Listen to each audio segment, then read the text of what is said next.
राम प्रसाद बिस्मिल। यह भारतीय स्वतंत्रता आंदोलन की क्रांतिकारी धारा के एक प्रमुख स्वतंत्रता सेनानी थे, जिन्हें 30 वर्ष की आयु में ब्रिटिश सरकार ने फांसी दे दी थी। वे काकोरी कांड जैसी घटनाओं में शामिल थे तथा हिंदुस्तान रिपब्लिकन एसोसिएशन के सदस्य भी थे। बिस्मिल जी का नाम राम प्रसाद था, लेकिन उन्हें बिस्मिल कहकर पुकारा जाता था। वे कवि, शायर, अनुवादक, इतिहासकार व साहित्यकार भी थे।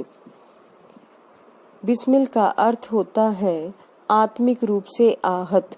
बिस्मिल के अतिरिक्त वे राम और अज्ञात के नाम से भी लेख व कविताएं लिखते थे। बिस्मिल जी ने 11 वर्ष के क्रांतिकारी जीवन में कई पुस्तकें लिखी तथा उन्हें स्वयं ही प्रकाशित किया,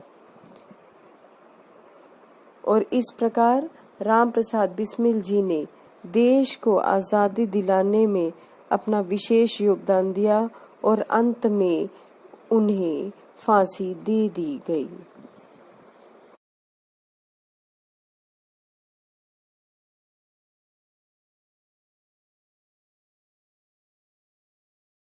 प्रस्तुत पाठ के शब्दार्थ पढ़ते हैं। जेल, कारागार। तमन्ना, कामना या आकांक्षा या किसी प्रकार की इच्छा। यकायक, अचानक, अटल, स्थिर। जश्न, उत्सव। फर्क, अंतर। सरफरोशी, सिर काटना।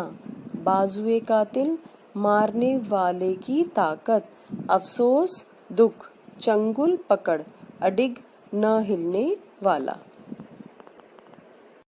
पाठ 3, सरफरोशी की तमन्ना। यह एकांकी स्वतंत्रता संग्राम के उस अमर शहीद से संबंधित है जो भारत को अपनी मां मानते हुए उसके चरणों में अपना बलिदान कर देता है। राम प्रसाद बिस्मिल भारत के महान क्रांतिकारी एवं अग्रणी स्वतंत्रता सेनानी थे। ब्रिटिश शासन से संघर्ष करते हुए उन्होंने भारत में ब्रिटिश शासन की जड़ें हिलाकर रख दी। बिस्मिल के क्रांतिकारी संघर्ष से परेशान होकर ब्रिटिश शासन ने उन्हें फांसी की सजा दी। प्रस्तुत एकांकी में बिस्मिल जी की फांसी से एक दिन पहले जेल में मां बेटे के मिलन के मार्मिक दृश्य को दिखाया गया है। जेल की कोठरी का दृश्य। राम प्रसाद बिस्मिल सींखचों के पीछे इधर उधर घूमते हुए मस्ती में गा रहे हैं। सरफरोशी की तमन्ना अब हमारे दिल में है, देखना है जोर कितना बाजुए का दिल में है। सिर्फ मिट जाने की हसरत एक दिले बिस्मिल में है, अब तेरी हिम्मत की चर्चा गैर की महफिल में है। गीत की समाप्ति के साथ ही जेलर प्रवेश करता है। जेलर भारतीय है। राम प्रसाद बिस्मिल के प्रति उसकी आंखों में अपनापन है। जेलर, पंडित राम प्रसाद बिस्मिल। जेलर साहब, फरमाइए क्या बात है? तुमसे कोई मिलने आया है। मुझसे मिलने? कौन आया है? तुम्हारी माँ है। मेरी माँ? कुछ सोचकर यकायक उदास हो जाते हैं। लेकिन नहीं नहीं जेलर साहब, मैं अपनी माँ से नहीं मिलूंगा। माँ से नहीं मिलोगे? यह तुम क्या कह रहे हो? हाँ जेलर साहब, मैं अपनी माँ से नहीं मिल पाऊंगा। मुझे उनसे नहीं मिलना चाहिए। लेकिन क्यों? कल तुम्हें फांसी होने वाली है और आज तुम आखिरी बार अपनी माँ से विदा भी नहीं लोगे। मजबूर हूँ जेलर साहब, केवल एक दिन की मेरी इस जिंदगी को देखकर माँ को कितना दुख होगा इसे आप नहीं जान सकते, और मुझे डर है कि माँ की भीगी आंखें कहीं मेरे कदमों को डगमगा ना दे। मुझे डर है कि माँ की भीगी आंखें मेरे कदमों को डगमगा ना दे, मुझे मेरी मौत के लिए अफसोस ना होने लगे। इसका मतलब यह हुआ कि तुम्हें अपने आप पर भी यकीन नहीं। नहीं नहीं जेलर साहब, ऐसा ना कहिए। मैं चट्टान की तरह अटल हूँ और ईश्वर को अर्पित किए गए किसी फूल की मुस्कान मेरे रग रग में है।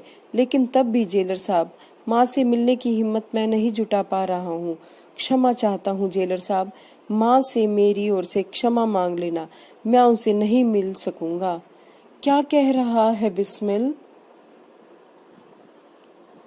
माँ से नहीं मिलेगा, मुझसे नहीं मिलेगा तू। जरा फिर से एक बार मेरी ओर देख कर कहना तो सही, माँ तुम।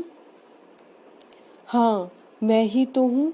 क्या अपनी माँ को भी पहचान नहीं सकता अब तू? ऐसा मत बोलो माँ। और क्या बोलूँ, अपने देश का ऐसा दीवाना बना है कि जन्म देने वाली माँ को भी भूल गया। मुझसे मिलने को भी तेरा जीना चाहा। माँ मुझे गलत मत समझो, मेरा मतलब यह नहीं था। मैंने अब रहने दे अपनी सफाई को। मैं सब जानती हूँ। तू अपनी माँ को भले ही भूल जा, पर मैं अपने बेटे को, राम प्रसाद को खूब जानती हूँ। तूने सोचा होगा कि तुझे इस हाल में देखकर मुझे शायद दुख होगा। तूने सोचा होगा कि मौत की गोद में तुझे देखकर मेरी आंखों से परनाले बहने लगेंगे। हाँ माँ, मेरा यही मतलब था। पगले, तूने अपनी माँ को इतना भी नहीं पहचाना। जिस भारत माँ के लिए तू कुर्बान हो रहा है, वह अकेले तेरी ही तो माँ नहीं, वह तो मेरी भी माँ है। बेटे, तेरे सभी बुजुर्गों की भी माँ है, इस सारे देश की माँ है। माँ, मैंने समझा था कि अन्य साधारण स्त्रियों की तरह मैं भी रोने चीखने लगूंगी, यही ना। लेकिन बेटे, तूने यह ना सोचा कि जिस माँ ने तुझे बचपन से ही त्याग, वीरता और देश प्रेम का पाठ पढ़ाया है, आज अपनी मेहनत को फलते फूलते देखकर उसे कष्ट क्यों होगा? आज का दिन तो मेरे लिए सबसे बड़ी खुशी का दिन है। मुझे अपने विचारों के लिए अफसोस है माँ। नहीं मेरे लाल, आज के दिन तू किसी बात का अफसोस ना कर। तू तो कुर्बानी की राह जा रहा है मेरे बच्चे। अफसोस तो मुझे है कि मेरा दूसरा बेटा अभी इतना छोटा क्यों है।